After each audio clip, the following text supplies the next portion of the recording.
மாழியிலும் காற்று மழை ஊழியிலும் சாகாது கம்பன் பாட்டு.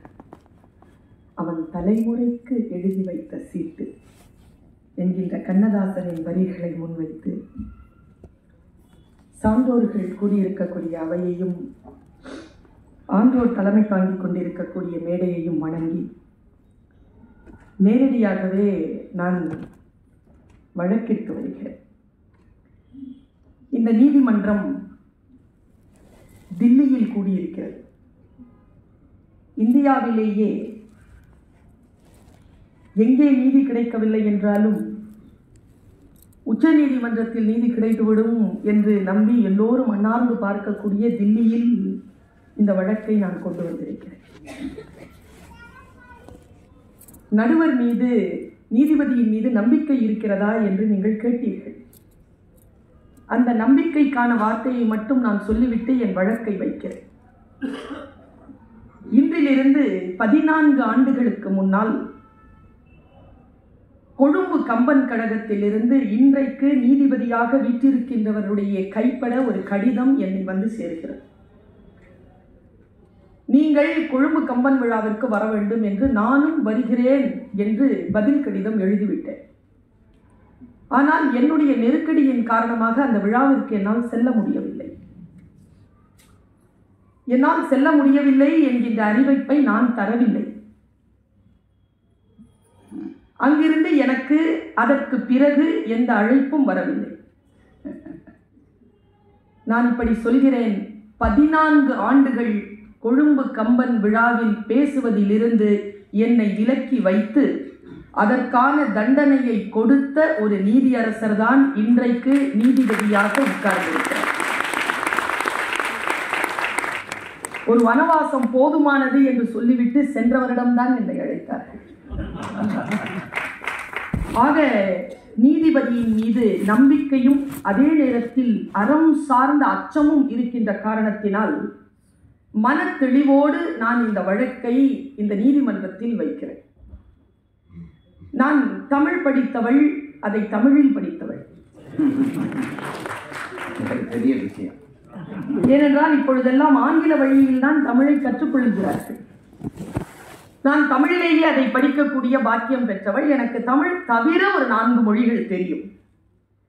மற்ற மொழிகளில் அறம் என்கின்ற சொல் குறித்த வேறு ஏதேனும் சொல்லி இருக்கிறதா என்று நான் தேடி பார்த்தேன். பல்வேறு விதமான சொற்கள் இருக்கின்றனவே தவிர அறம் என்கின்ற அந்த சொல் தருகின்ற பொருளோடு ஒரே ஒரு சொல் நான் அறிந்த வேறு அந்த 4 மொழியில் இல்லை. அரபி மொழி எனக்கு தெரியும். அராபிய மொழியில் இருக்கின்ற திருக்குரானிலே ஹக் என்கின்ற ஒரு சொல் வருகிறது. அந்த சொல் அறத்திற்கு ஊடாக நிற்கிறதா என்று பார்த்தால் 23 விளக்கங்களை திருக்குரான் அந்த சொல்லுக்கு தருகிறது. ஆனால் அந்த 23 விளக்கங்களையும் சேர்த்து அதை தவிர பல 100 அர்த்தங்களையும் சேர்த்து இருக்கக்கூடிய ஒரு அடர்த்தியான சொல்லாக நான் அறம் என்கின்ற சொல்லை காண்கிறேன். இந்த அறம் என்கின்ற இந்த நெறியை கம்பர் தன்னுடைய காப்பியத்திற்கு ஊடாக வைக்கிறார். என்ன ஒரு பெரிய ஒரு பாக்கியம் தமிழ் மக்களுக்கு என்றால், அந்த அறத்தை சொன்ன காப்பியத்தை அவர் தமிழில் எழுதியிருக்கிறார். அந்த தமிழில் எழுதப்பட்ட அந்த காப்பியத்தில் நமக்கு கிடைத்திருக்கக்கூடிய அந்த அறநெறிகளை நேற்று சொன்னது போல் டாக்டர் சரவணன் அவர்கள் நேற்று இந்த மேடையில் சொன்னார். நீங்கள் சொன்னதாக சொன்னால், ஒரு மொழியை வைத்து நாம் கம்பராமாயணத்தை உயர்த்தியது போல் அதன் பொருளை வைத்து அந்த ராமாயணத்தை நாம் உயர்த்தவில்லையோ என்கின்ற கவலை எனக்கு இருக்கிறது என்று நீங்கள் சொன்னீர்களே. அந்த அடிப்படையில் தான் இந்த வழக்கை நான் முன்வைக்கிறேன். அறம் வெல்லும், பாவம் தோற்கும் என்கின்ற அடிப்படையான இந்த வாசகத்தின் மீது நம்பிக்கை இழந்து இந்த சமுதாயம் கம்ப நெறிகளின் வாழ்வியலை தன்னுடைய வாழ்வியலாக எடுத்துக்கொள்ளவில்லை. அதனால் அது குற்றமுடையது என்கின்ற பொது வழக்கை நான் இங்கே சமர்ப்பிக்கிறேன். அவர் அதை ஏற்றுக்கொண்டால் அதற்கான அடுத்த படிநிலைகளில் அந்த வழக்குகளை நான் எப்படி சமர்ப்பிக்கிறேன் என்பதனை நான் சொல்லுவேன். நன்றி, வணக்கம்.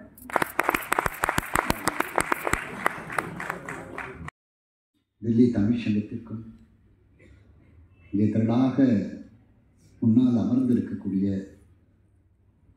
அன்பிற்குரிய ஐயா திரு சிவகுமார் அவர்களுக்கும் தத்தோ அவர்களுக்கும் மற்றும் உள்ள சான்றோர் பெருமக்களுக்கும் திரளாக கூடியிருக்கிற சுரிஞர் பெருமக்களுக்கும் என்னுடைய பணிவான வணக்கம். நடுவர் அவர்களே, அப்படின்னு சொல்லலாம், நீதிபதி அவர்களேன்னு சொல்கிறது தான் இந்த மன்றத்துக்கு சரி. எனக்கு இந்த நீதிபதி மேலே நம்பிக்கை இருக்கா அப்படின்னு நீங்கள் கேட்டீங்க. எனக்கு ஒரு நம்பிக்கை இல்லை தான். காரணம் என்னன்னா, எனக்கு நீங்கள் தர வேண்டியது நிறைய இருக்கு. 1984 என்னுடைய தந்தையார் மறைந்தார்கள். நான் அப்பொழுது மேடைக்கு வரவில்லை.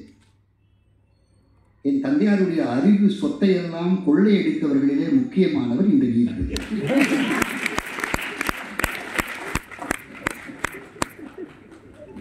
அதை பல முறை அவரிடத்தில் கேட்டிருக்கிறேன்.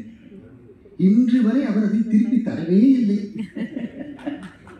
ஆகையினால ஒரு நம்பிக்கை இழப்புக்கான ஒரு தீர்மானத்தை இங்கே வைக்கலாமா என்று நான் நினைக்கிறேன். ஏனென்றால் 2 பேரும் ஏதோ ஒரு பாக்கியை வைத்துக் கொண்டிருக்கிறீர்கள் என்பதற்காக என்னுடைய வழக்கில் இந்த தனிப்பட்ட விஷயங்கள் கலக்கக்கூடாது என்பதனை இந்த அதற்காகத்தான் நான் சொல்கிறேன், இந்த வழக்கை வேறு நாட்டிற்கு மாற்றி விடுங்கள்.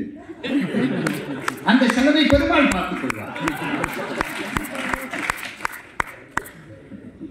நடுவர் அவர்களே, உங்கள் மீது எனக்கு பரிபூர்ணமான நம்பிக்கை இருக்கிறது. அவர் கேட்கிறார், இந்த வழக்கை நான் மறுப்பேனா இல்லையா என்று கேட்கிறார்.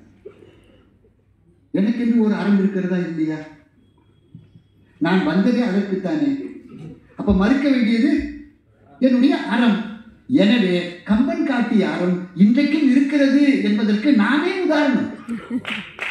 நானே அறம் பெறாத போது எங்க கம்பனுடைய அறம் போயிருக்கிற போது நான் ஒன்றை சொல்லி இந்த வழக்கை மறுப்பதற்கு தயாராக இருக்கிறேன். டாக்டர் ராதாகிருஷ்ணன் எங்க அப்பா இல்ல, இந்திய தேசத்தினுடைய ஜனாதிபதியாக இருந்தவர். அவர் ஒரு அருமையான செய்தி சொல்கிறார். ஆங்கிலத்திலே அவர் சொன்னதை அப்படியே சொல்கிறார். Our Puranic stories do not reveal not only the greatness of our sagas and rishis, but also the moral values they want to preach to the people, which was the society will not willingly let to die. அப்படின்னு எழுதினார். எனக்கு எல்லா லாங்குவேஜும் தெரியாது அவங்கள மாதிரி, ஆனால் கொஞ்சம் English தெரியும். அவர் என்ன சொல்றார் தெரியுமா? அதாவது எனக்கு ஆங்கிலம் தெரிகிறதா இல்லையா என்பது கூட முக்கியம் இல்லை. முதலில் நீங்கள் பேசியது நடுவருக்கு புரிந்ததா என்பதுதான். ஏனென்றால் வழக்கிலே ஒரு சிறிய நீங்கள் ஆங்கிலத்தில் சொல்ல வேண்டும் என்றால் ஒரு கிளாரிட்டி இருக்க வேண்டும். அதை நீங்கள் தயவு செய்து தமிழில் அப்படியே அதை மொழிபெயர்த்தினால் அது சரியாக இருக்கும் என்று நான் நினைக்கிறேன். ஒன்றை மட்டும் நினைத்துக் கொள்ளுங்கள், எப்போதுமே நீதிபதிக்கு என்ன பொருள் என்று கேட்டால், தெரிந்தாலும் தெரியாவிட்டாலும் தெரிந்தது போலே இருப்பதுதான் அவருக்கு அறம். அறங்களை எல்லாம் உண்டாக்குறீங்க. இந்த நாட்டில் வழங்கப்படுகிற புராணங்கள் இருக்கிறது.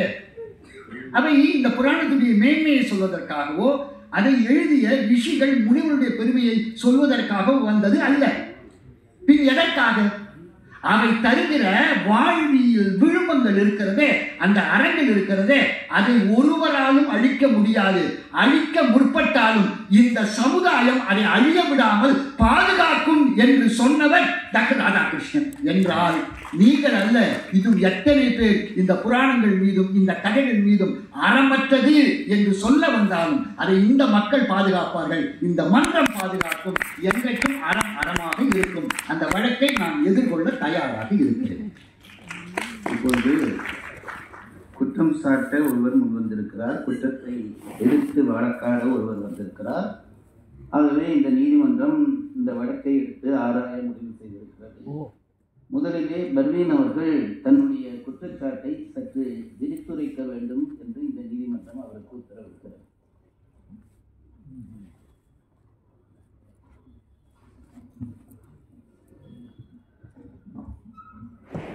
நீதிபதியின் மீது எனக்கு நம்பிக்கை இருக்கிறது. ஆனால் என் வழக்கை ஏற்று அதை மறுக்கிறேன் என்று சொன்ன எதிர் வழக்கறிஞர் மீது நான் நம்பிக்கை இழந்திருக்கிறேன்.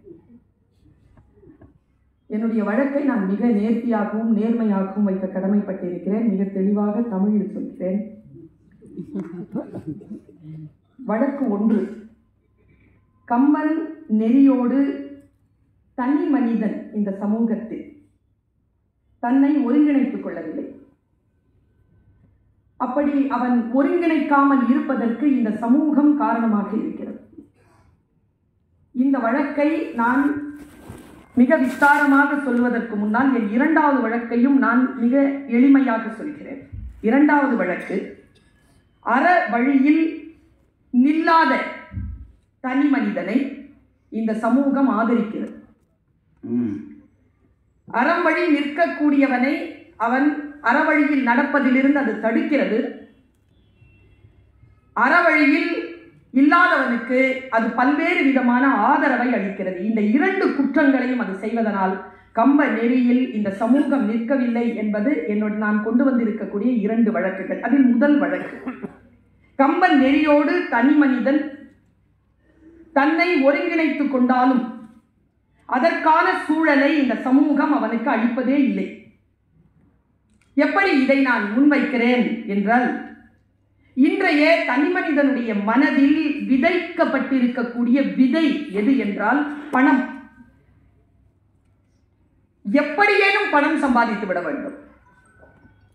பிறகு புகழ், இந்த புகழை எப்படியேனும் அடைந்து விட வேண்டும்.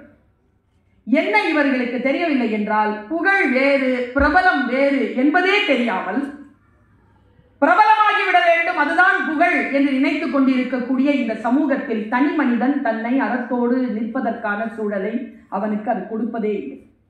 இதை நான் எப்படி எதிர்கொள்கிறேன் என்றால், இன்றைய தனி மனிதனுடைய மன விளைவு என்டர்டெயின்மெண்ட் என்டர்டெயின்மெண்ட் என்டர்டெயின்மெண்ட், பொழுதுபோக்கு பொழுதுபோக்கு பொழுதுபோக்கு. தனி மனிதனுடைய அறம் என்பது தனித்திரு பசித்திரு விழித்திரு என்று சொன்ன வள்ளலாரினுடைய அடிப்படையான அறம். அது கம்பனிலிருந்து வந்ததுதான். யோசித்து பார்த்தால் இதற்கு பக்கத்திலேயே தனி மனிதனுடைய வாழ்க்கை என்பது இல்லாமல் இருக்கிறது. நான் இப்படி ஒரு பெரிய குற்றச்சாட்டை வைக்கிறேன். தமிழிலே கெட்ட வார்த்தை கூட அழகானதுதான். ரொம்ப ஆகப்பெரிய கெட்ட வார்த்தை தமிழ்ல ஊழல். பாருங்க, மண் என்றால் இறுக்கமானது, மண்ணல் என்றால் இறுக்கம் தளர்ந்தது. ஊழ் என்றால் விதிகளுக்கு உட்பட்டது, ஊழ் அல் என்றால் விதிகளுக்கு உட்படாது. இந்த தனி மனிதன் ஊழல் செய்வதிலே முன்னிற்கிறான். எப்படி நான் இதை எப்படி குற்றச்சாட்டாக வைக்கிறேன் என்றால், பத்திரிகைகளை படிக்கின்ற பொழுது புலனாய்வு துறையில் இருந்து ஓய்வு பெற்றவர்கள் எல்லாம் இருக்கிறார்கள். இவர்கள் மீதெல்லாம் கூட எனக்கு பல குற்றச்சாட்டுகள் உண்டு. நான் இப்படி கேட்கிறேன், பத்திரிகையை பிரித்து பார்த்தால் இவர் ஊழல் செய்தார், இவர் இவ்வளவு பணம் வாங்கினார், ஒரு தாசில்தார் வந்து கைது செய்யப்பட்டார், ஒரு இன்ஸ்பெக்டர் கைது செய்யப்பட்டார், ஒரு இன்ஜினியர் கைது செய்யப்பட்டார் என்று வரிசையாக வருது. எப்பவாவது காசு வாங்கினவன் குற்றவாளி என்றால் காசு கொடுத்தானே அவனும் குற்றவாளி என்று இந்த சமூகம் சொல்கிறதா? நான் ஏன் இந்த சமூகம் என்று சொல்கிறேன் என்றால், வாங்குகின்றவன் தனி மனிதனாக இருந்தாலும் கொடுப்பது இந்த சமூகமாக இருக்கிறது. வாங்குகின்றவனை கெடுக்கக்கூடிய, அவனை குற்றவாளியாகவே வைத்திருக்கக்கூடிய ஒரு சமூகம் இன்றைக்கு மலிந்து இருக்கக்கூடிய காரணத்தினால் தனி மனித ஒழுக்கத்தை இல்லாமல் செய்து கொண்டிருக்கக்கூடிய இந்த சமூகத்தை நான் குற்றம் சுமத்துகிறேன். முடிந்தால் அதை அவர் மறுக்கட்டும். மீண்டும் வருவேன். ஜாகிரதை. நீதிமன்றத்தில் ஒருவரை ஒருவர் எச்சரிக்கிற முறைமை தவறு என்பதை பர்வீன் அவர்களுக்கு நீதிமன்றம் சுட்டிக்காட்ட வேண்டும். ஐயா, ஏன் அவர் மீது எனக்கு நம்பிக்கை இல்லை தெரியுமா? நான் மாது போல் வந்திருக்கிறேன், ஆனால் அவர் மாது வேறு வேறு வடிவத்தில். என் பேரே அது மாதிரிதான். என் பேர்ல காலை போட்டாலும் மயக்கம் தான், காலை எடுத்தாலும் மயக்கம் தான்.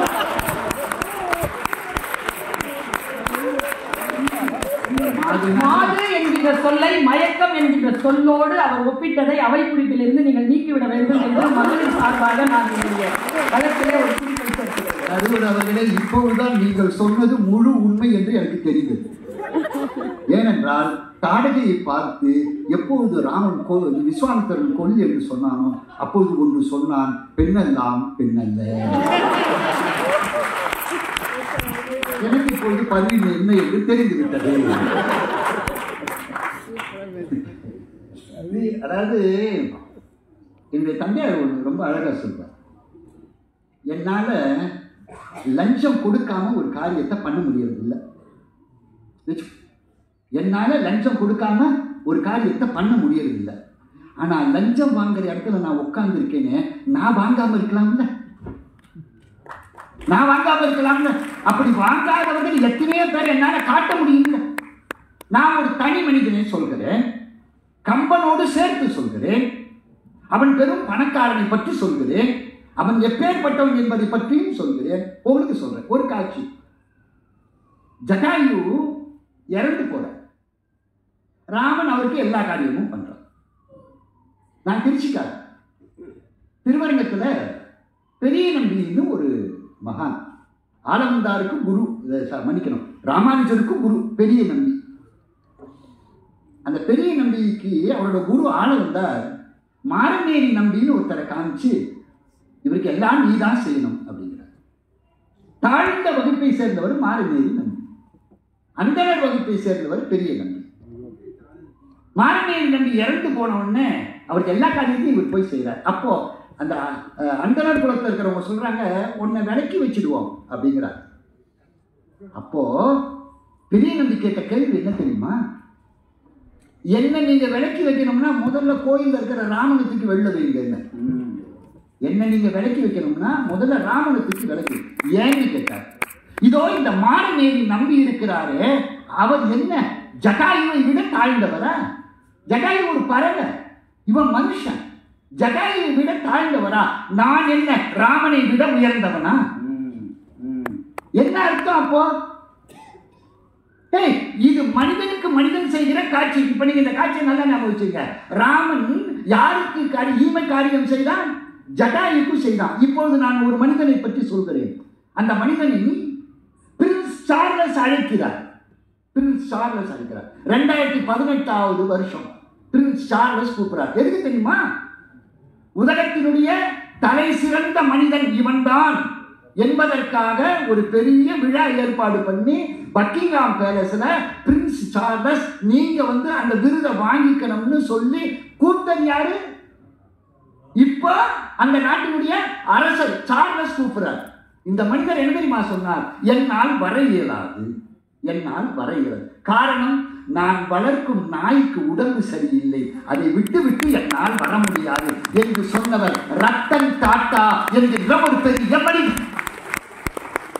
சார், ஒரு நாய்க்கு துன்பம், உடம்பு சரியில்லை, ஏன் வேற ஒருத்தரை பார்த்துக்க சொல்ல முடியாதா? போய் அதை வாங்கிட்டு வர முடியாதா? ஆனால் அந்த மனிதன் நான் வரவில்லை என்று சொன்னால் ஒரு நாய் படுகிற துன்பத்தை பார்த்து கண்ணீர் கசிந்து அதற்காக தன்னை கொடுத்தானே. நான் கேட்கிறேன், இந்த தனி மனிதனை விட ஒரு உயர்ந்த மனிதன் ராமனுக்கு ஈழை இல்லையா? இல்லாமலா இருக்கு இன்னைக்கு நாட்டுல? சரி, அது கூட பரவாயில்ல. நான் உங்களுக்கு அடுத்த செய்தி சொல்றேன். பணம்னு அவங்க சொன்னாங்க. உங்களுக்கு நீங்க எடுத்து பாருங்க, எடுத்து பாருங்க. இந்திய பணக்காரர்கள்ல ரத்தன் டாட்டா எத்தனாவது பணக்காரர்? முதல் 10 பிள்ளையா? 3 பிள்ளையா? கிடையவே கிடையாது. 421 எடுத்திருக்கான். 2022 வருஷம் எடுத்திருக்கான் ரத்தன் டாட்டா. எவ்வளவு? 421. 10 கூட கிடையாது, ஏன் 100 கூட கிடையாது, ஏன் 200 கூட கிடையாது, 300, 400 1. ஆனா உங்களுக்கு ஒண்ணு தெரியுமா? உலகத்தில் இருக்கக்கூடிய கொடையாளர்களை எடுத்து பார்க்கிறாங்க. யாரா கொடுத்தாங்க? நம்பர் 1 ரத்தன் டாட்டா.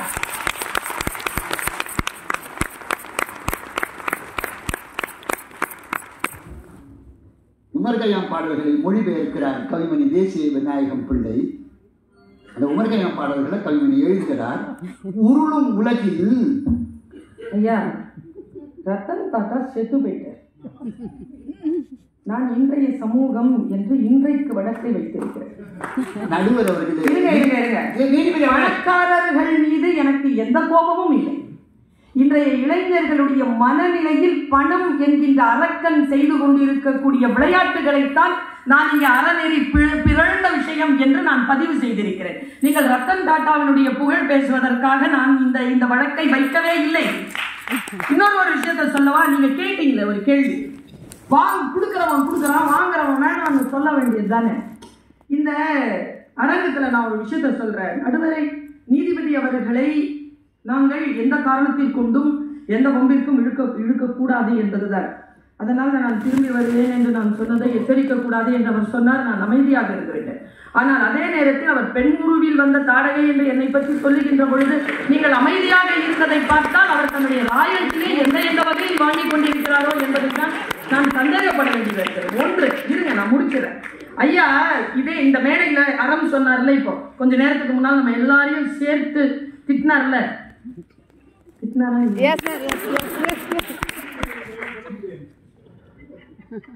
ஜூரி பேசுறாரு, என்ன பண்ண? ஜூரி வழக்கு முடிகிற வரைக்கும் பேசக்கூடாது. இங்க இன்னும் வழக்கு நடந்துட்டு இருக்கு. இப்போ அவர் ஒரு 10 வருடத்திற்கு முன்னால் சென்னை கம்பன் விழாவிலே 10-15 வருடம் இருக்கும். அப்ப இந்த துறவிகளை பற்றிய பெரிய பிரச்சனை வந்த பொழுது ரொம்ப சீற்றமாக ஒரு டாக்குமெண்ட்டை கொடுத்தார். அவர் ஒரு வாக்குமூலத்தை கொடுத்தார். ரொம்ப சீற்றமான வாக்கு, அறச்சீற்றம் மாதிரி இருந்தது. எனக்கு அதைத்தான் நான் இந்த வழக்கில் வச்சிருக்கேன். எங்க துறவரம்னா என்னங்க அர்த்தம்? யாருங்க துறவி? அறுத்தவனா துறவி இல்ல. டெய்லி அறுத்துக்கிட்டு இருக்கிறவன் தான் துறவி. தன் ஆசைகளை டெய்லி அறுக்கணும். எப்பவோ ஒன்றை அறுத்து முடித்து விட்டு யாரும் வர முடியாது. எந்த வினாடி வரைக்கும் தான் அறுத்தது தனக்கு பாதிப்பாக இல்லையோ அந்த வினாடி வரைக்கும் அதை அவன் அறுத்துக் கொண்டே இருக்கணும். ஆனால் அவர் சொன்னார், இந்த இந்தியா உண்மையான துறவிகளை ஒருபோதும் காணப்போவதில்லை. இந்த வாயால் அவர் சாபமிட்டார் 10 வருஷத்துக்கு முன்னால. நான் பார்வையாளராக உட்கார்ந்து இருக்கிறேன். ஏன்னு கேட்டாங்க, ஏன் அப்படி சொல்றீங்க? அவர் என்ன தெரியுமா சொன்னார்? ஏன் அவன் பொண்ணு வேணாம் மண்ணு வேணாம் தானே வரான். அவன் காலில் இந்த 3 தானே நீங்க கொண்டு போய் போடுறீங்க. எவ்வளவுதான் ஒரு மனுஷன் தாங்குவான்? எப்பாவது ஒரு விஷயத்துல அவன் வழுக்குவானா இல்லையா? இந்த துறவி மேல பிரச்சனை இல்லைங்க, கொண்டு வந்து போடுறான் பாருங்க கால, அவனை வெட்டணும்னு சொல்றேன். நான் என்ன சொல்றேன், வாங்குகின்றவனுடைய முகம் எனக்கு தெரிகிறது, ஆனால் கொடுக்கக்கூடியவனுடைய முகம் இந்த சமூகத்தில் தெரியவே இல்லையே. அதுதான் இந்த சமூகத்தின் அடையாளமாக இருக்கிறது என்றால் அந்த முகம் தெரியாத குற்றவாளிகள் நிறைந்திருக்கக்கூடிய இந்த சமூகத்தை நான் குற்றம் சுமத்துகிறேன். இந்த ரூபா கொடுத்தா இந்த வழியில் எனக்கு செய்ய வேண்டாததையெல்லாம் செய்து கொடுத்து விடுவான் என்ற நம்பிக்கையோடு அவன் கொடுக்கிறானே, அந்த நம்பிக்கையை அவனுக்கு கொடுத்தது எது? அந்த அறம் பிறழ்ந்த அந்த மனம் கொண்ட இந்த சமூகத்தின் மீது நான் குற்றம் சுமத்துவதில் என்ன தவறு இருக்கிறது என்று கேட்கிறேன். நீங்கள் என்னை இதை குறித்து நீங்கள் என்னை அரக்கி என்று சொன்னால் அந்த இனத்தின் மீது எனக்கு ஒன்றும் பொறாமை இல்லை. அறம் சார்ந்த அரக்கர்கள் நிறையத்தான் இருக்கிறார்கள். அறம் சார்ந்த அரசியாக இருந்துதான் போகிறது. பர்வீன் சுல்தான் அவர்களே, உங்களை அவர் அரக்கி என்று சொல்லி இருக்க மாட்டார் என்று நினைக்கிறேன். நான் பெரும்பாலும் உண்மையை மறைக்கிறது இல்லை ஐயா. நான் உண்மையை மறைக்கிறது என்ன காரணம் கேட்டீங்கன்னா, நான் ஏதோ சொன்னதை நீங்க கேட்டுக்கிட்டு உட்கார்ந்துருந்ததா அவங்க சொன்னாங்க. நீங்க இலங்கையிலேருந்து வந்திருக்கீங்க, ஒருவேளை அவங்கள உங்க சொந்தமா நினைச்சிருக்கலாம். ஏன்னா ராவணனுக்கு அவங்க சொந்தம் தானே, அதனால சொந்தமா நினைச்சிருக்கலாம். என்னன்னா, வழக்கு வைத்தவரை மட்டும் அரக்கி என்று சொல்லவில்லை, நீதிபதியையும் சேர்த்து அந்த குலத்தில் சேர்த்திருக்கக்கூடிய அவருடைய வார்த்தைகளின் மீது சபையும் நீதிபதியும் கவனம் செலுத்த வேண்டும் என்று கேட்டுக்கொள்கிறேன். நான் அதுதான் சொல்றேன், நான் அவரையும் அரக்கன் தான் சொல்றேன். என்ன அவர் வீட நன்கிறேன். வாதி பிரதிவாதிகள் 2 பேருக்கும் நீதிமன்றம் இப்பொழுது ஒரு எல்லைப்படுத்த விரும்புகிறது. அந்த எல்லைப்படுத்தல் என்னவென்றால், நாங்கள் வழக்கை வரையறை இல்லாமல் விரித்து கொண்டு போகிறோம். இப்படி போனால் இந்த வழக்கு முடிவுக்கு வராது என்று நான் நம்புகிறேன். ஆரம்பத்திலே சமுதாயத்திலே பிள்ளைகளுக்கு இடம் கொடுக்கிறோம் என்று பொதுப்பட அவர்கள் சொன்னார்கள். நீங்கள் ஒரு தனி மனிதரை எடுத்துக்காட்டி இன்றைக்கும் நல்லவர்கள் வாழ்கிறார்கள் என்று நீங்கள் எடுத்து சொன்னீர்கள். இதை நாங்கள் ஒரு பக்கமாக வைத்துவிட்டு இனி கம்பெனியிலே இருக்கக்கூடிய ஏதாவது ஒரு அறநெறியை எடுப்போம். ஒரு அறநெறியை அதாவது கம்பன் மிக முக்கியமாக சொன்னது ஏகபத்தினி விரதம். இந்த அறநெறி என்பது இன்றைய சமுதாயத்திலே நிற்கிறதா போய்விட்டதா? நிற்கிறது என்றால் நீங்கள் சொல்லுங்கள். நான் இப்படி ஒவ்வொரு குற்றமாக சொல்ல போகிறேன். ஏகபத்தினி விரதம் என்பது இன்றைக்கும் இருக்கிறதா இல்லையா? வாழ் என்று அடையாளம் காட்டுவது தானே அவன். நீங்கள் ஒரு ஒரு தனி மனிதனை காட்டுகிறீர்கள். அவர்கள் அதை ஏற்றுக்கொண்டால் எனக்கு பிரச்சனை இல்லை. அவர்கள் அதை ஏற்றுக்கொள்ள அவர்கள் தான் ஏற்றுக்கொள்வதே இல்லை என்றே வந்திருக்கிறார்கள்.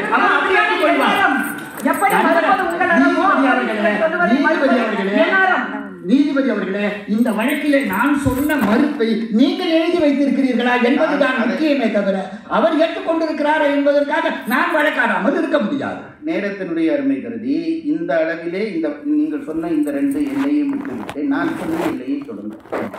அதாவது ஒழுக்கம், அதாவது ஏகபத்தினி விரதன் ஆண்கள் என்றால் ஒரு மனைவியை மட்டும் பின்பற்றி வாழ்வது என்கின்ற ஒரு அறநெறியை கம்பன் சொன்னான்.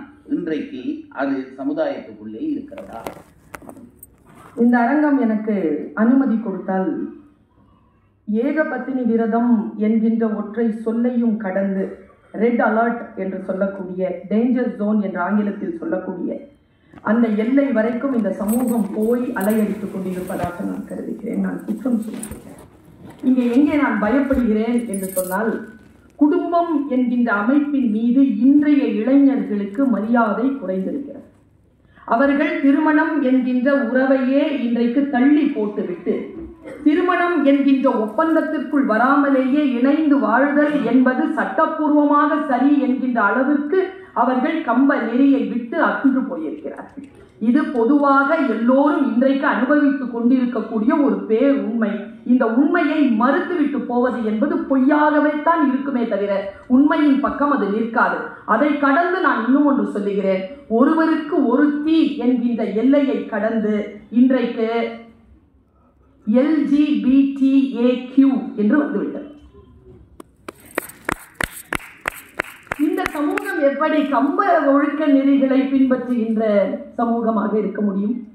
பெண்ணும் பெண்ணும் சேர்ந்து வாழலாம், ஆணும் ஆணும் சேர்ந்து திருமணம் செய்து கொள்ளலாம், விலங்குகளோடு எல்லாம் உறவு வைத்துக் கொள்ளலாம். இதையெல்லாம் ஏற்றுக்கொள்ளுகின்றவர்களுக்கு என்று ஒரு தனியான அடையாளம் இருக்கிறது.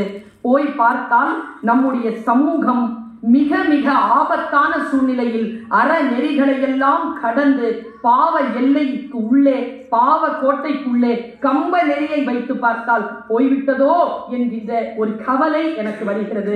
அவர்களே, இங்கேதான் எனக்கு ஒரு ஐயப்பாடு வருகிறது. நீங்கள் அவர் சாட்டிய அவர் டாட்டா பற்றி சொன்னதுக்கு நீங்கள் சாட்டினீர்கள். அவர் ஒரு மனிதர், அதை நாம் ஒரு சமூக கருத்தாக எடுக்க முடியாது என்றீர்கள்.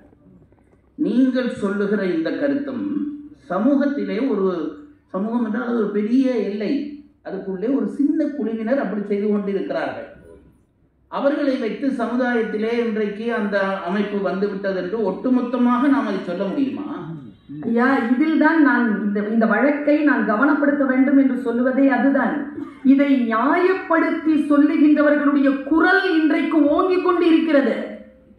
அதுதான் இந்த சபையிலே நான் கொண்டு வந்திருக்கக்கூடிய செய்தி. தனி மனிதர்களுடைய ஒழுக்கத்தோடு போனால் பரவாயில்லை, இது சமூகத்தில் ஒன்றுமில்லை. தமிழ் வழியிலே இருக்கக்கூடிய குடும்பங்கள், நான் ஒன்று சொல்றேன், ஏதோ வெளிநாட்டில் இருப்பதனால் அது இந்தியாவிற்கோ அல்லது தமிழ்நாட்டிற்கோ வருவதற்கு நிறைய நேரம் எல்லாம் ஆகாது. உன் பாலினத்தை நீயே முடிவு செய்யலாம் என்று 4வது வகுப்பு படிக்கக்கூடிய குழந்தைக்கு இன்றைக்கு சொல்லப்படுகிறது. இந்த ஒழுக்கம் என்கின்ற, நான் என்ன சொல்லுகிறேன், அது சரி தவறு என்பதை இந்த உலகம் எடுத்துக்கொள்ளட்டும். ஆனால் கம்பனின் நெறியில் வைத்து பார்த்தால் ஒரு பெண்ணுக்கு ஒரு ஆணும், ஒரு ஆணுக்கு ஒரு பெண்ணுமாக இருக்கக்கூடிய அந்த குடும்பம் என்கின்ற அமைப்பை கெடுத்து விடாமல் இருக்கக்கூடிய அந்த கட்டமைப்பு கோட்டை இருக்கு இல்லையா, அதுதான் கம்பராமாயணத்தின் கம்பனினுடைய ஆழமான குடும்ப அறநெறி. இதுல நான் LGBT எல்லாம் விட்டுருவேன், இதெல்லாம் தனி மனிதன். இதுல ஏன் ஒண்ணு இருக்குதுங்க, அது என்ன தெரியுமா? இவர்கள் எல்லாம் ஏற்றுக்கொள்ளுபவர்கள். அது அந்த வரிசையில் அது ஏன் வந்து நிக்குது? அவர்கள் அதை பின்பற்றுகின்றவர்கள் இல்லை. யார் பின்பற்றினாலும் அதை நான் ஏற்றுக்கொள்கிறேன் என்று சொல்லக்கூடியவர்களை கூட அந்த வரிசையில் கொண்டு வந்து நிறுத்தி இருக்கக்கூடிய அந்த நிலைப்பாடு இன்றைக்கு இருக்கிறது. இது கம்ப நெறிகளுக்கு அப்பாற்பட்டதாக நான் கருதுகிறேன். ஐயா சொன்னது போல் தனி மனித ஒழுக்கம் என்பது, ஒருவனுக்கு ஒருத்தி ஒருத்திக்கு ஒருவன் என்கின்ற இந்த கருத்தியல் என்பது குடும்பம் என்கின்ற அமைப்பை கட்டி காக்கக்கூடிய அடிப்படை. பிறன் இல் விளையாமை என்பது அடிப்படை. வேறு ஒரு பெண்ணையோ ஆணையோ தன்னுடைய இல்வாழ்க்கையில் அவர்கள் ஏற்கனவே இல்வாழ்க்கையில் இருக்கின்ற பொழுது அவர்களை வேறொரு வாழ்க்கைக்கு இழுத்துக் கொள்ளக் கூடாது என்பது அடிப்படை வாழ்வியல். இந்த அடிப்படை வாழ்வியலிலிருந்து இன்றைய சமுதாயம் பிறழ்ந்து இருப்பதாக நான் குற்றம் சாட்டுகிறேன். அந்த சமூகம் அதை ஏற்றுக்கொண்டு இருப்பதனால் அது கம்பனியினுடைய நெறிகளில் இருந்து அப்புறப்படுத்தப்பட்டு இருக்கிறது அல்லது அப்பால் இருக்கிறது. அது குற்றம் என்று நான் குற்றம் சுமத்துகிறேன். மாதவ், இது பற்றி உங்கள் அபிப்பிராயத்தை நான் தனியாக ஒன்றும் அபிப்பிராயம் சொல்லவே வேண்டாம். ஏன்னா எனக்கு பதிலாக தான் நீங்கள் பேசிக்கிட்டே இருக்கீங்களே. நான் என்ன கேள்வி கேட்கணும்னு நினச்சேன், அதை நீங்கள் அவங்ககிட்ட நல்லா கேட்டீங்க. எனக்கு அது நீதிபதி அவர்களே, நான் இப்போ குடும்பம் எப்படி இருக்குன்னு சொல்கிறேன், முன்னாடி எப்படி இருந்ததுன்னு சொல்கிறேன், இப்போ எப்படி, ஏன்னா இன்னைக்கு இருந்தாலும் சொல்கிறாங்க, சொல்கிறேன். எங்கள் தாத்தா இருக்கும்போது கல்யாண பத்திரிக்கை வந்தது. எங்கள் தாத்தா எங்கள் பாட்டிக்கிட்ட சொல்கிறாரு, இந்த மாதிரி அப்போல்லாம் பொண்டாட்டி வாடி கூடின்னு கூப்பிடுவாங்க அந்த காலம். ஏன்னா அவங்க இந்த காலம்னு கேட்குறாங்களே இப்போ. ஏன்னா இப்போ நான் அவங்க கூப்பிடுறாங்க.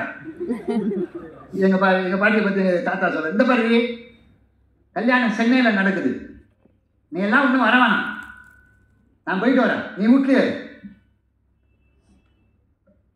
அதே மாதிரி ஒரு கல்யாண பத்திரிக்கை எங்கள் அப்பாவுக்கு வந்துச்சு. எங்கள் அப்பா எடுத்தார். அவர் சொன்னார், இந்த பாருமா. யார்? எங்கள் அம்மா பார்த்து சொல்கிறாரு, இந்த பாருமா. அப்போ எப்படி? இந்த பாருவி. இப்போ இதை பாருமா, கல்யாணம் சென்னையில் நடக்குது, இது பரீட்சை நேரமாக இருக்கு, பிள்ளைங்கள்லாம் பார்த்துக்கணும், நீ வீட்டில் இரு. எங்கள் தாத்தா சொன்னதை தான் எங்கள் அப்பா சொல்கிறாரு. ஏன் நீ வராதேன்னு அர்த்தம். நான் இந்த வீர பரம்பரையில் வந்தவனா, இந்த வீர பரம்பரையில் நான் வந்தேன்னா எனக்கு ஒரு கல்யாணம் பண்ணிட்டு வந்துச்சு. நான் நேரம் கொண்டு போய் என் மனைவிட்ட கொடுத்தேன். நீ என்ன சொல்ற சொல்லு.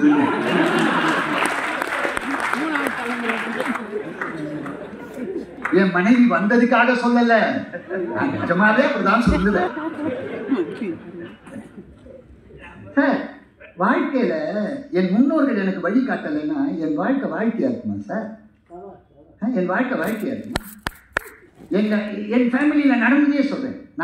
நான் ரொம்ப துணிந்து சொல்வேன், ரொம்ப மகிழ்ச்சியோடு சொல்லுவேன். ஏன் தெரியுமா? பாக்கி சக்கலானது கீவா ஜெகநாதனையும் பேராசிரியர் ஆசா ஞான சம்பந்தத்தையும் மாமான்னு கூப்பிட்டு வளர்ந்தவன் தான். இதை விட பெருமை எனக்கு என்ன வேணும்? அவர்கள் மடியில விழுந்து விளையாடியவன். பாக்கி சக்கலானது கீவா ஜெகநாதன் எங்க வீட்டுக்கு வந்தாங்க.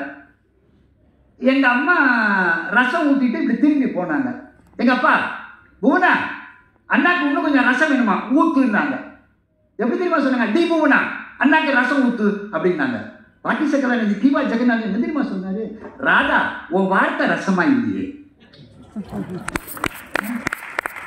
ராதா, உன் வார்த்தை ரசமா இல்லையே.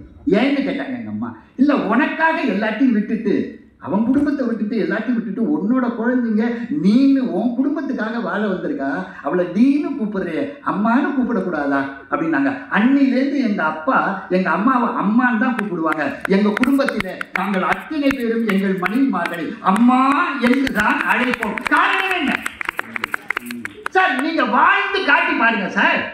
பின்பற்றுபவர்கள் வாழாம இருப்பாங்களா? எப்படி ஒரு குடும்பம் மாறிடும்? மாறவே மாறாது சார். இன்றைக்கும் குடும்பங்கள் குடும்பங்களாக இருப்பதனால்தான் இந்த மாதிரியான பேச்சை இனி சமுதாயம் என்ன தெரியுமா வச்சிருக்குது பேரு? இந்த மாதிரி பேசுறவங்க பூமர். நானே சொல்றேன், சபை சொல்லிச்சு பூமர்னு பேரு. இவரெல்லாம் பூமர் அங்கிள். எந்த பெற்றோராவது வாழ்ந்து காட்டியிருக்காங்களா லிவிங் டுகெதர்ல? இன்றைய குழந்தைகள் லிவிங் டுகெதர்ல இருக்கிறாங்க. எந்த அம்மா அப்பாவாவது இவர்களுக்கு மூத்த தலைமுறை, நான் டைரக்டாவே கேட்கிறேன் சார், நான் திருப்பி சொல்றேன், தயவு செஞ்சு உலகத்துல இருக்கிற அத்தனை பேருமா லிவிங் டுகெதர்ல இருக்காங்க. என்ன மன்னிக்கணும் சார், இது என்ன சற்று குறைவான பேச்சு? அத்தனை பேரும் லிவிங் டுகெதர்ல. சற்று குறைவான பேச்சுன்னு சொல்லிட்டு முதல்ல ஒரு வசை சொல்ல. தயவு செய்து நீதிபதி அவர்கள் நான் சொன்னதை அந்த வார்த்தையை இந்த நீதிமன்றத்திலிருந்து எடுத்து விட. நான் என்ன கேட்கிறேன், இந்த உலகமே பாழா போய் தான் கிடக்குன்னா உலகம் எப்படி உலகமா இருக்கும்? அதனால்தான் வள்ளுவன் எழுதுனா இந்த உலகம் இன்னும் ஏன்டா பூமிக்குள்ள போகாம இருக்கு? ஏன் போகாம இருக்கு? பண்புடையார் பட்டுண்டு உலகம். இந்த உலகத்துல பண்புடையவர்கள் இருக்கிறதுனால தான் பூமிக்குள்ள போகாம இருக்கு. எனக்கு ஒண்ணு தெரியுது, எதிரணி வழக்கறிஞர் இந்த உலகத்தை பூமிக்குள்ள அனுப்பாம போக மாட்டாங்க தோணுது.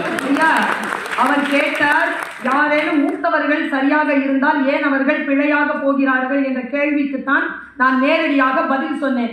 பதில் சொன்னதற்கு அவ்வளவு கோவப்பட்டதுக்கு காரணம் என்ன தெரியுமா? நீங்க நல்லா தெரிஞ்சுக்கோங்க.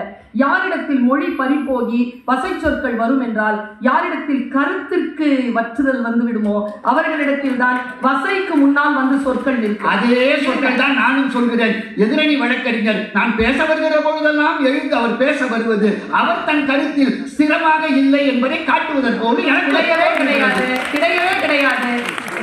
நீதிபதி அவர்களுடைய அனுமதியின் பேரில் தான் நான் இதை உங்களுடைய மறுப்பை நான் முன்வைத்துக் கொண்டிருக்கிறேன். ஒன்று, நீங்க ஒரு விஷயத்தை சொல்றீங்க, முன்னோர்கள் சரியாகத்தானே. நான் ஒரே ஒரு விஷயம் கேட்கிறேன். இன்றைய கால சூழ்நிலை குடும்பம் என்கின்ற கட்டமைப்பு வலுவாமல் இருப்பதற்காக, அந்த கட்டமைப்பு நெகிழாமல் இருப்பதற்காக 1000 கருத்துக்களை கம்பர் சொல்லி இருக்கிறார்.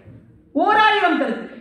கைகேயி என்கின்ற ஒரு தாய், அவள் தன்னுடைய தகப்பனுடைய தன் தாய் அல்ல, வேறு ஒரு மனைவி, அவளுடைய மடியிலே வளர்ந்தவன் ராமன். கைகேயி சொல்கிறாள், நீ காட்டுக்கு போ என்று சொன்னவுடன் சரி என்று சொன்ன ஒரு குழந்தையை நீங்க இன்னைக்கு எனக்கு காட்டிருங்க பார்ப்போம். 1, 2. அப்படி அவன் தன்னுடைய நற்றாயிடம் சொல்லும் பொழுது கோசல சொன்னான், பரதன் உன்னை விட நல்லவன்ப்பா, முறைன்னு ஒண்ணு இல்லை. இப்படி சொல்ற கோசல மாதிரி ஒரு பெண்ணை நீங்க இன்னைக்கு காட்டுங்க. அடுத்து, அவன் போனா நீயும் போ, அவன் திரும்பி வந்தா வா, அவன் செத்துட்டான் என் காதுல விழக்கூடாது, நீ முன்னால செத்துடணும் அப்படின்னு சொல்ற ஒரு தாயை காட்டுங்க பாப்போம். இன்றைக்கு இருக்க மட்டும் இல்லைங்க, யாராலையும் காட்ட முடியாது. இங்க இருக்கிற ஒருத்தராலையும் காட்ட முடியாது, உங்களால காட்ட முடியாது. ஏன்னா உங்களுக்கு கல்யாணமே ஆகல. எங்க எல்லாராலையும் காட்ட முடியாது. ஏன் தெரியுமா?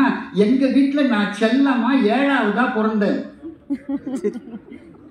இப்ப ஏன் தெரியுமா காட்ட முடியாது? பிறந்ததுனால செல்லமானீங்களா? செல்லமாவே பிறந்தீங்க? செல்லமாவே பிறந்தேன். எனக்கு அப்புறம் 2 பிறந்தது, அது ரொம்ப செல்லம். நான் ஏன் காட்ட முடியாதுங்கிறது சொல்றேன். சார், ஒரு காலத்துல நிறைய பேர் இருந்தாங்க சார். இப்ப அண்ணன்னு கூப்பிடுறதுக்கு வீட்டுல ஆள் கிடையாது, தம்பின்னு கூப்பிடுறதுக்கு ஆள் கிடையாது. எங்க நீங்க போய் கையிலேயே காட்டுவீங்க, கோட்டையிலேயே காட்டுவீங்க, எங்க காட்டுவீங்க? இருந்தா தானே காட்டுவீங்க. சார், இருக்கிறதெல்லாம் நல்லவனா இருக்கான்னு பாருங்க. நான் இப்படி சொல்லட்டுமா? அதனால்தான் புறநானூற்று புலவன் ஒருத்தன் சொன்னான், அற்புதமா சொன்னான். எவரா? இன்னாதம்ம இவ்வுலகம். நீ நினைக்கிற மாதிரி இந்த உலகம் ஒண்ணு ரொம்ப இன்னாகுது, அதெல்லாம் இன்னாகுது ஒண்ணு கிடையாது. அப்ப என்ன பண்றதுன்னா, இனியது காண்பர் அதன் இயல்புணர்ந்து ஒரு இந்த உலகம் இன்னானது தாண்டா. அதுல இனிதை காண உன்னால் முடியுமானால் நீ எப்படி பார்க்கிறாயோ அதை கொண்டுதான் இந்த உலகத்துல இனிதை பார்க்க முடியுமே தவிர. அதனால்தான் ஞானி ஜி.கே. சொன்னார், நேற்றைக்கு நீ இருந்த நிலையில் இருந்து இன்றைக்கு நீ வருகிற நிலைக்கு இதையே நடக்கிற நிலையான போராட்டம் தான் வாழ்க்கை. போராட்டம் இல்லாத வாழ்க்கையே இல்லை. நினைவில் வைத்துக் கொள்ளுங்கள். அந்த போராட்டத்தை எதிர்கொள்வதிலே இருக்கிறது நம்முடைய திறமை. அதை நான் சொல்கிறேன். ஐயா, இன்றைய கால சூழ்நிலையில இவர் சொல்றாருல்ல, இதெல்லாம் படிக்கிறதுக்கும் கேட்கறதுக்கும் ரொம்ப நல்லா இருக்கு. வாழ்க்கையின் நிதர்சனங்களை நான் சொல்லுகிறேன். நிதர்சனங்களை அவர் வெறும் வார்த்தைகளால் மறுத்து கொண்டிருக்கிறார். கிடையாது, நான் வார்த்தைகளால் மறுக்கவில்லை, நான் உதாரணத்தோடு சொல்லிக் கொண்டிருக்கிறேன். உங்களுக்கு இன்னொன்று சொல்லட்டுமா? நீங்கள் அவலங்களை ரசிக்க தொடங்கி விட்டீர்களே, ஆனால் இந்த உலகத்திலே அவலம்தான் போய் நிற்கின்ற பொழுது, குடும்ப நீதிமன்றங்களில் போய் நிற்கின்ற பொழுது தமிழ்நாட்டில் ஒரு மாதத்திற்கு 50,000 வழக்குகள் வருகின்றன. 50,000 வழக்குகள் கம்ப நெறிகளில் இருந்திருந்தால் இந்த நெறி இந்த இடைநிலை இந்த சமூகத்திற்கு வந்திருக்குமா? 15 லட்சம் இன்னைக்கு பெண்டிங்ல இருக்குங்க. குடும்ப நீதிமன்றங்கள்ல குடும்ப வழக்குகள் இன்னைக்கு 15 லட்சம் நிலுவையில் இருப்பதாக நான் எனக்கு புள்ளி விவரம் சொல்கிறது. நீங்க சொல்ற கொஞ்சம் தானே, பரவாயில்லை என்கின்ற கருத்தை நான் எதிர்க்கிறேன். நான் இந்த விஷயத்தை சொல்ல மறுபடியும் கம்பராமாயணத்துல சொல்றேன். 63 பேர் ஒரு வருடத்தில் ஒரு சின்ன இடத்துல தமிழர்கள், இலங்கை மற்றும் தமிழ் நாட்டை சேர்ந்த இளைஞர்கள் தற்கொலை செய்து கொண்டிருக்கிறார். இது இன்றைக்கு நான் சொல்லுகின்ற தரவு. தமிழ் படிக்கின்ற, தமிழ் பேசுகின்ற இளைஞர்கள், பொருளாதாரத்திற்காக புலம்பெயர்ந்து போன இளைஞர்கள் 63 பேர் ஒரே வருடத்தில் 28 வயதிற்குள் இறந்து போயிருக்கிறார். ஏன்? நான் இந்த கம்பராமாயணத்தை ஒரு விஷயத்தை காட்டுறேன். ராமனை நாம எல்லாருமே சொல்றோம் இல்லையா? நான் ஏன் கம்ப நெறின்னு சொன்னேன் தெரியுமா? அறம் அப்படிங்கிற சொல் என்ன தெரியுமா? நீங்க ராமனாவே இருந்துக்கோங்களேன், நீங்க சீதையாவே இருந்துக்கோங்களேன், நீங்க ஒரு சிறிய தப்பு பண்ணீங்கன்னு வச்சுக்கோங்க, அந்த அறம் உங்களுக்கு அந்த சொன்னதிலிருந்து உங்களுடைய அந்த குற்றத்தை அதை உங்களை தண்டிக்கும். இதுக்கு ராமன் விதிவிலக்கல்ல, சீதையும் விதிவிலக்கல்ல. என்ன நிட்டிலோ ஒரு நீ என்று கேட்ட அந்த ஒற்றை சொல்லுக்காகத்தான் அக்கினி. ராமன் சொல்லுகிறான், ஒரு சின்ன நான் ஒரு கல்லை எடுத்து அடிச்சேன், அவ என்னவைய வாழ்க்கையில மண்ணை எல்லாம் அடிச்சுட்டா, சிறியோரை இழந்து விடாதே. இது எல்லாம் கம்பெனியில் நாம் பார்க்கின்றார். நான் இன்னொரு இந்த தற்கொலை குறிப்பை ஏன் சொன்னேன்? இன்றைய சமூகம் தன் நிலை இழந்திருக்கிறது. இன்னைக்கு நீங்க பார்த்த, நீங்க ரிட்டையர் ஆயிட்டீங்க, நான் இன்னும் சர்வீஸ்ல இருக்கிறேன். நீங்கள் பார்த்த மாணவர்கள் இல்லை இப்பொழுது நாங்கள் பார்த்து கொண்டு இருக்கக்கூடிய மாணவர்கள். 3ஆம் ஆண்டு மாணவர்கள் இல்லை இப்பொழுது சந்திக்கிற 1ஆம் ஆண்டு மாணவர்கள். 3ஆம் ஆண்டு மாணவர்கள் பேச மாட்டார்களா என்று நாங்கள் எல்லாம் ஏங்குவோம். இன்றைக்கு 3ஆம் ஆண்டு தன்னிடத்தில் பேசக்கூடாது என்கின்ற நிபந்தனை விதிக்கிறது 1ஆம் ஆண்டு. எல்லாமே Z ஜெனரேஷன். அவங்க யாருமே 90 கிட்ஸை ஏத்துக்கிறதே இல்லை. Gen Z 2K கிட்ஸை யாரும் ஏத்துக்கிறது இல்லை.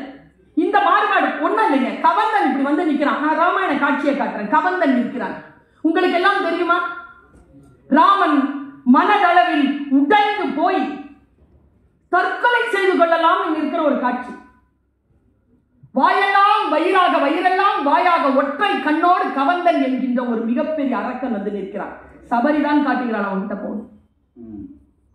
அங்க போய் நிற்கும் பொழுது லக்ஷ்மணனுடைய முகம் பார்த்து ராமன் சொன்ன வார்த்தை என்ன தெரியுமா?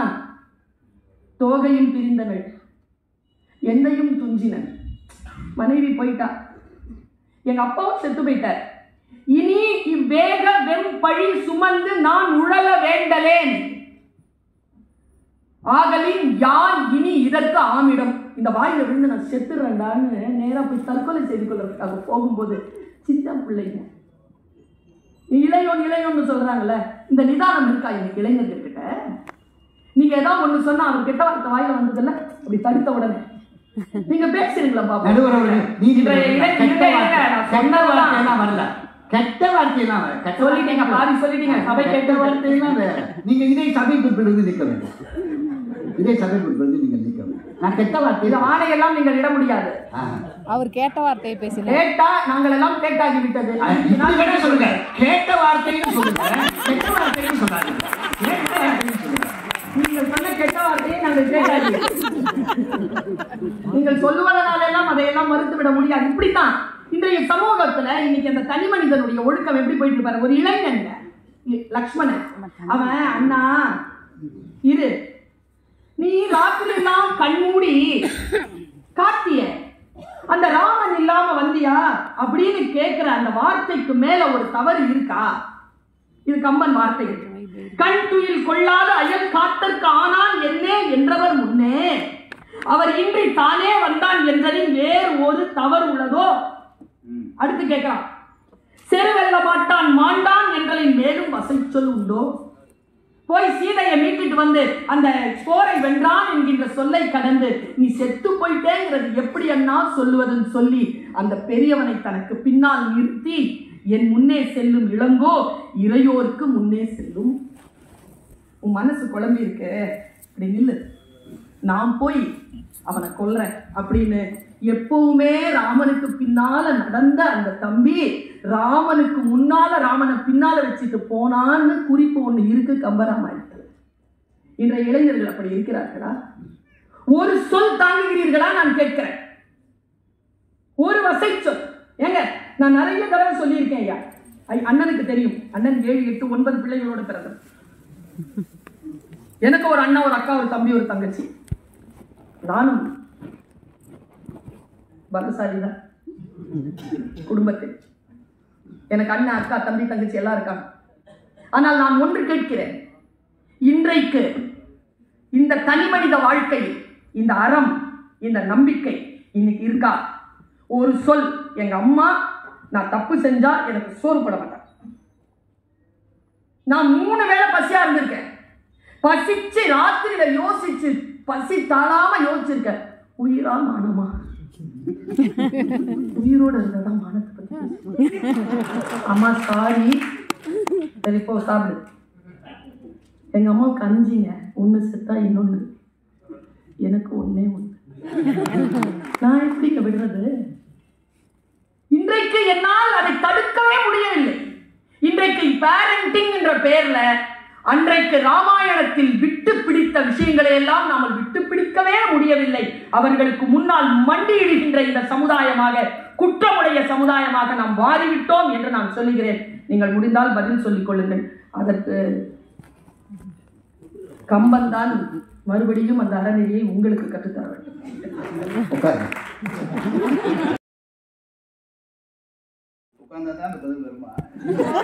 அதுக்கு காரணம் நான் சொல்லிடுறேன். 2ஆம் உலகப் போர் ஏன் நடந்தது? இது கேள்வி எத்தனை வருது? 2ஆம் உலகப் போர் ஏன் நடந்தது? இதுதான் கேள்வி. மேல என்ன தெரியுமா கொடுக்குறான்? இந்த கேள்விக்கு 3 பக்கங்களுக்கு மிகாமல் பதில் எழுதின்னு கொடுக்குறான். அதனால கேள்வியே 15 நிமிஷம் கேட்டா அதுக்கு பதில் எவ்வளவு நேரம் நான் சொல்லணும். அப்ப பதில் சொல்றதுக்கு உரிய நேரத்தை கொடுத்தா நான் பதில் சொல்றேன். அதை இந்த நீதிபதி மன்றம் ஏற்றுக்கொள்ள வேண்டும் என்று நான் கேட்டுக்கொள்கிறேன். இல்லை, உங்களுடைய கோரிக்கையை இந்த மன்றம் ஏற்றுக்கொள்கிறது. உங்களுக்கு அதுக்கான நேரம் தரப்படும். 9:30 மணிக்கு இந்த விழா முடிந்த பிறகு நீங்கள்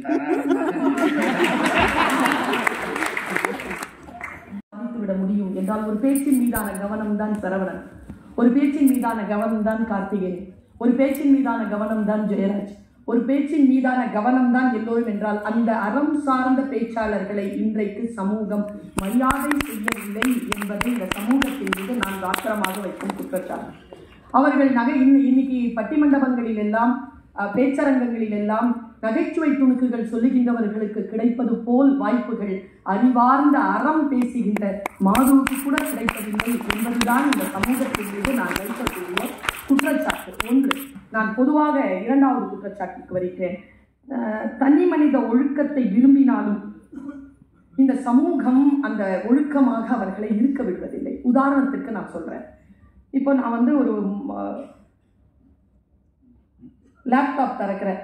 அது எனக்கு ஒரு கேள்வி நான் கேட்குறேன், அதுக்கு அது பதில் சொல்லுது. என் நேரம் போதும் என்று தெரிந்தவுடன் அந்த லேப்டாப்பை நான் மூடிடுறேன். இன்றைய இளைய சமுதாயம் ஆசிரியர்களையும் அந்த லேப்டாப் போலத்தான் நடத்துகிறது. இந்த கம்ப காப்பியம் நமக்கு சொன்ன வசிட்டனை இன்றைக்கு சமூகம் ஏற்றுக்கொள்வதே இல்லை. விஸ்வாமித்திரனை இந்த உலகம் ஏற்றுக்கொள்வதே இல்லை. நீங்க ஏன் கூகுள் மேப் சொல்ற ஆண்டி மாதிரி இருக்க மாட்டேங்கிறீங்க? அது என்ன கூகுள் மேப் சொல்ற ஆண்டினா, அது தப்பா போயிடுச்சுன்னா திட்டவே திட்டாது, வேறு வழியை சொல்றோம். ஏன் அது 40 கிலோமீட்டர் ஆகும் பரவாயில்லையா? உன் வாழ்க்கையில நீ நேரத்தை வீணடிக்க கூடாது என்று தானே நான் சொல்கிறேன்.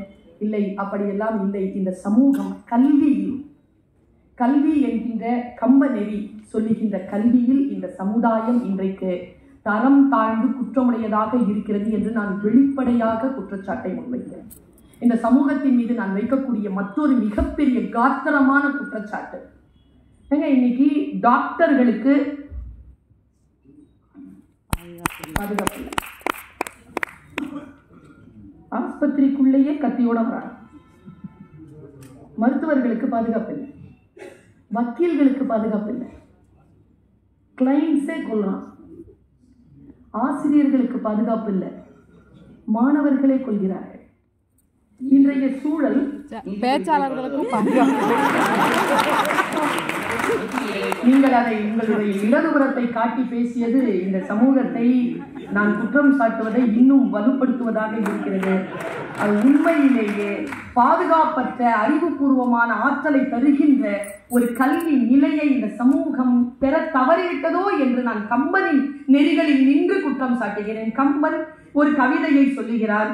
அது ஒரு கோசல நாடு, தன்னுடைய ஒரு இட்ஸ் ட்ரீம் நேஷன் என்று சொல்வார்கள், கனவு நாடு. ஹே ராம் என்று சொல்லி விழுந்தார் இல்லையா, ராம ராஜ்யம், அது ஒரு கனவு ராஜ்யம். இந்த சமூகத்தில் அந்த ராஜ்யம், அந்த நாடு இன்றைக்கு நிகழ்ந்திருக்க வாய்ப்பு இருக்கிறதா? இன்றைய சமூகத்தில் சமய பொறை இருக்கிறதா? கம்பன் நெறிகளை எடுத்து பார்க்கின்ற பொழுது, கம்பன் தன்னுடைய ராவணன் என்கின்ற பாத்திரம் சிவபக்தனாக இருந்த பொழுதும் ஒருபோதும் கம்பர் சிவனை தாழ்த்தி ஒரு இடத்தில் கூட சொல்லவில்லை. அவர் ஒரு தெய்வத்தையும் தாழ்த்தி பேசவில்லையே. இன்றைக்கு தன் மதம் பெரிது என்று சொல்லக்கூடியவர்கள் அடுத்த மதத்தை தாழ்த்தி பேசக்கூடிய இழிநிலை கொண்டிருக்கக்கூடிய சமுதாயம் கம்ப நெறியில் இருந்து வழுவி இருக்கிறது என்று நான் குற்றம் சொல்கிறேன். ஒரு கல்வியாளராக நின்று நான் யோசிக்கிறேன், எது கல்வி என்று கம்பன் சொல்கிறான் என்றால், ஏகம் முதல் கல்வி முளைத்து, பாருங்க, ஒரு மரம் என்கிறான் கல்வி கம்பன். அதன் வித்து எது என்றால் கல்வி. ஏகம் முதல் கல்வி முளைத்து எழுந்து எண்ணில் கேள்வி ஆகும் முதல் திண்பனை போக்கி. எண்ணில் கேள்விதான் வேர், கல்விதான் விதை.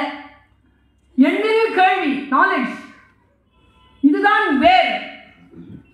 அருந்தவத்தின் சாகம் தழைத்து, அருந்தவம் என்பது என்ன? அதுதான் இந்த விளைவு.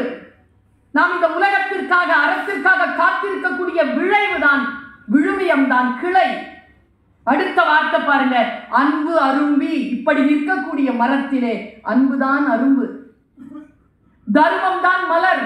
தர்மம் மலர்ந்து போகன் கனி என்று பழுத்ததும் போலும் மாதோ.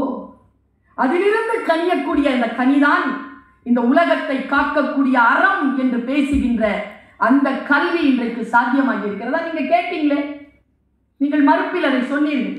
நான் இப்படி கேட்கிறேன், கல்லாது நிற்பார் பிறர் இன்மையின் கல்வி முற்ற வல்லாரும் இல்லை.